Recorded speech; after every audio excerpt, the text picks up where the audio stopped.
السلام عليكم ورحمة الله تعالى وبركاته. أصحاب الشرف تلي برنامج كان يدغن كي دلنيرada alaaba aan dhalinyarada ku weydiino su'aalo dhaqanka ah aan maantay waxa marti ku ah Maxamed iyo Koronto iyo qofta la yiraahdo Xubi Saciid waaya magac laga miskiin ma adiye hadda waxaan isku weydiinaynaa su'aalo dhaqanka la xiriira oo ku saabsan dhaqankii iyo baadiyihii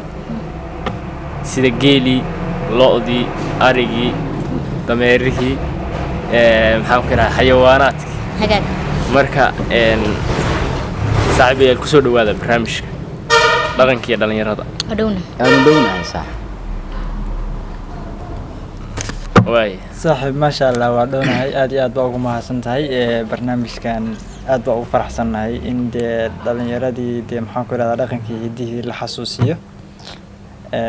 سيدي أبطان تهينا دي مانتا وحي سيني مبجران والغا درير مركا وحان لنا هاي دالنيارة داقن كي هديه الله صنقضا هذا ما هاسنتهاي waxaan ugu talagalnay barnaamijkan in jiilka anaga la leeleeg iyo kuwa mataqaanaa naga dambeeyaba inay ka faa'iideystaan oo aan dhaqankii hidihii aan wax ka garanayn ama ha joogeen dalka ama ha joogeen dibadda marka waxyaalo ku saabsan dhaqankoodii iyo mataqaanaa hidahoodii ayaan anaguna maartay dhexdayada iska soo faa'iideynaynaa ayagana uga faa'iideynaynaa marka runtii waxa weeye waa idinkaga mahadcelinayaa sida quruxda badan aad u soo ajiibteen barnaamijka waxaan filayaa inaad maaragtay si fiican maaragtay aad uga qayb qaadan doontaan oo si fiican aad uga jawaabi doontaan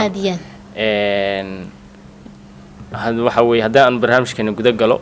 waxaan ku bilaabayaa ninka geeska xiga maxamed horta dhaqanka say isku tihiin نو حوغا واسكو في عنا inkastoo baryahan dambe dee dhaqankii magaalada iyo dee wixii hadda ma maqashay wixii cusub caalamka jecel si fiican inkastoo dee hadda dhaqankii maxaan